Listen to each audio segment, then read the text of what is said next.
اسلامی تعاون تنظیم OIC کے رابطہ گروپ برائے کشمیر نے حق خودارادیت کے لیے کشمیریوں کی منصفانہ جدوجہد کی حمایت کا اعادہ کرتے ہوئے آزاد جموں کشمیر و گلگت بلتستان پر بھارتی رہنماؤں کے دعووں کو سختی سے مسترد کر دیا ہے۔ اسلامی تعاون تنظیم کے سیکرٹری جنرل حسین براہیم طاہا کی زیر صدارت پاکستان، ترکی، سعودی عرب، آذربائیجان اور نائجیریا کے وزراء کے اجلاس کے بعد جاری ہونے والے ایک مشترکہ اعلامیہ میں کہا گیا ہے کہ بھارتی پارلیمانی یا قانون ساز اسمبلی کے انتخابات حق خودارادیت کا ہرگز متبادل نہیں ہے۔ اعلامیہ میں کہا گیا ہے کہ جنوبی ایشیا میں پائیدار امن و استحکام کا انحصار اقوام متحدہ کی سلامتی کونسل کی قراردادوں اور کشمیری عوام کی امنگوں کے مطابق تنازع کشمیر کے حتمی حل میں منحصر ہے۔ یہ اجلاس اقوام متحدہ کی جنرل اسمبلی کے اجلاس کے موقع پر منعقد ہوا۔ پاکستان میں دفتر خارجہ کی ترجمان ممتاز زہرا بلوچ نے کہا ہے کہ پاکستان اپنے کشمیری بھائیوں کی سیاسی، سفارتی اور اخلاقی حمایت جاری رکھے گا۔ ممتاز زہرا بلوچ نے اپنی ہفتہ وار پریس بریفنگ کے دوران کہا کہ نیو یارک میں OIC رابطہ گروپ برائے کشمیر کا اجلاس منعقد ہوا، جس میں وزیر دفاع خواجہ محمد آصف پاکستانی وفد کی قیادت کر رہے تھے۔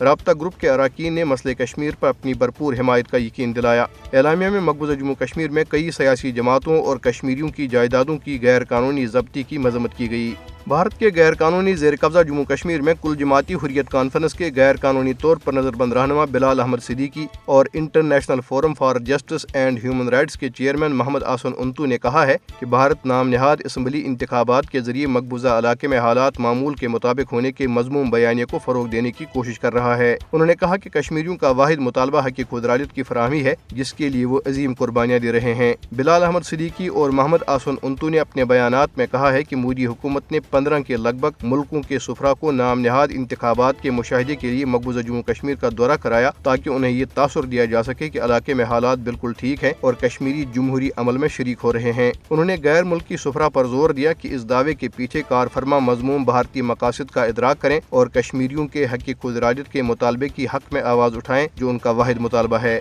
ادھر بھارت کے غیر قانونی زیر قبضہ جموں کشمیر میں مودی انتظامیہ نے ضلع کشتواڑ میں ایک اور کشمیری مسلمان افسر کو معطل کر دیا۔